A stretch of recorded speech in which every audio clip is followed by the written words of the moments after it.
I'm Creston Lea from Creston Electric Instruments here in Burlington, Vermont. It's mud season in time of plague here in late March 2020. So I'm social distancing here at my shop. I'm going to give you a little tour, show you some guitars I have in the works, and see what's happening. Come this way. This building used to be a car radiator repair shop for about 60 years before I moved in 6 years ago. So now it's no place to get your car fixed. Who knows what kind of infection is on this doorknob? Hope for the best. There's two sides to this building, here and here. I work over here, but we'll take a quick peek in here. This is where Adam Buckwald, Circle Strings, and Dale Fairbanks Guitars, and their crew of talented fellows make the Iris guitars and Fairbanks guitars and circle strings. There's a few in the works over here. Teddy and Nick are hard at work. Teddy's actually working on some Minecks over here. There's a big CNC machine back here where all my stuff begins. So it's nice having these guys as neighbors. I don't know how much longer it's going to last, but I'll keep them as long as I can.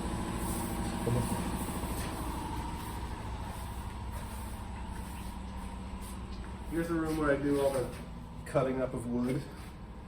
There's some wood stashed here and there. There's like the kind of more conventional solid body guitar woods here, ash and alder. Some torrefied stuff, there's some torrefied ash.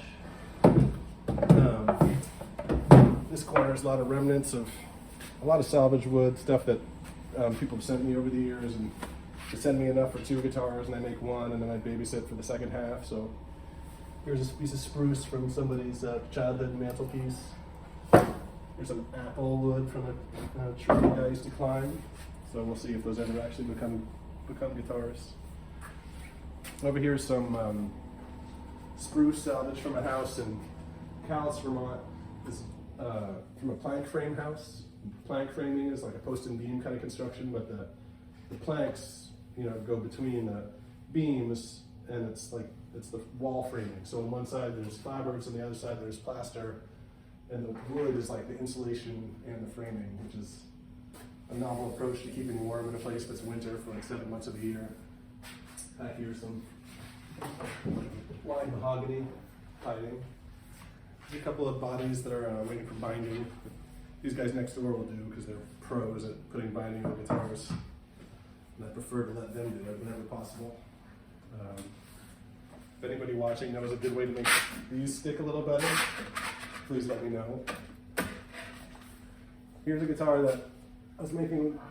My friend Sarah Ryan, who does all this nice paint, hand brushed paint work. We made, 150 plus guitars together probably at this point. And usually I keep them secret. I don't really show them to the public until whoever ordered it pulls it out of the box. I like to keep it sort of under wraps. But this one I was making for a gallery art show, local venue, but I think the virus may have dashed the hopes of that happening, so I'm revealing it now. We'll see what happens with that guitar. In the end, I'll get a couple of Mahler soap bars. This is a pretty straightforward guitar I'm making for a friend of mine who used to live nearby in Shelburne, Vermont, and the wood is butternut from Shelburne Farms, a beautiful spot, so he can remember home when he's down in Virginia. And everything else in here is sort of your basic cutting up wood kind of tools. Here's my new table that I'm in love with. Here's a garden variety Powermatic bandsaw that Sarah dressed up for an open studio event we had years ago. Somewhere in here there's a date. I can't remember. 10 years ago maybe? Maybe more. 12 years ago? And there's a polishing room for buffing. It's a messy process, so it's nice to have it in its own room. One of my favorite things about having moved in here years ago, that was a big step up from having it right next to, I guess I had it next to the planer before, so sawdust, buffing, compound, it's a bad combination. Come this way.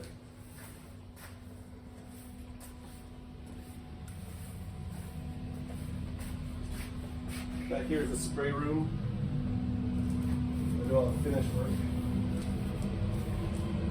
exhaust hood here that's waiting for some new filters to go on. I just took the old ones off yesterday, so later today I'll vacuum that all out, put the new filters on. And up here's where the air comes in, so it's a pretty steady flow, and it keeps the dust off the overspray off the floor.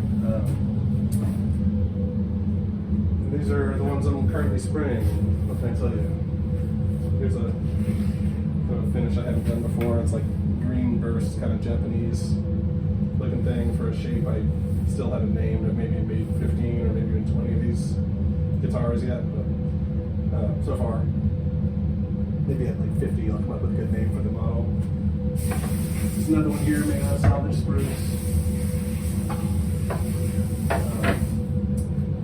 This is one that it's kind of a different approach to finishing. I'm trying to match the look of a lobby in a Manhattan skyscraper. And the player here, left-handed guy, I can't know if he was the designer or architect or project manager. Somehow he was involved with the renovation of this building's lobby.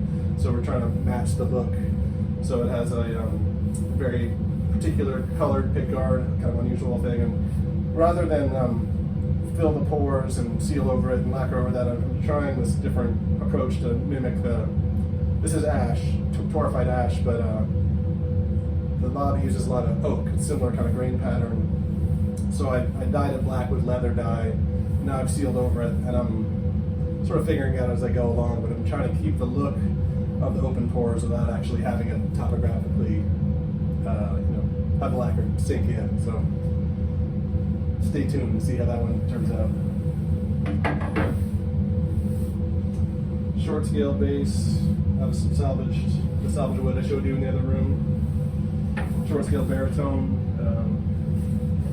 These little creature shapes I designed with Vanessa Wheeler. This one will get sort of metal flake treatment. I'm just waiting for the neck to be finished so I can paint the headstock and the body at the same time. Now let's get out of here before we get cancer.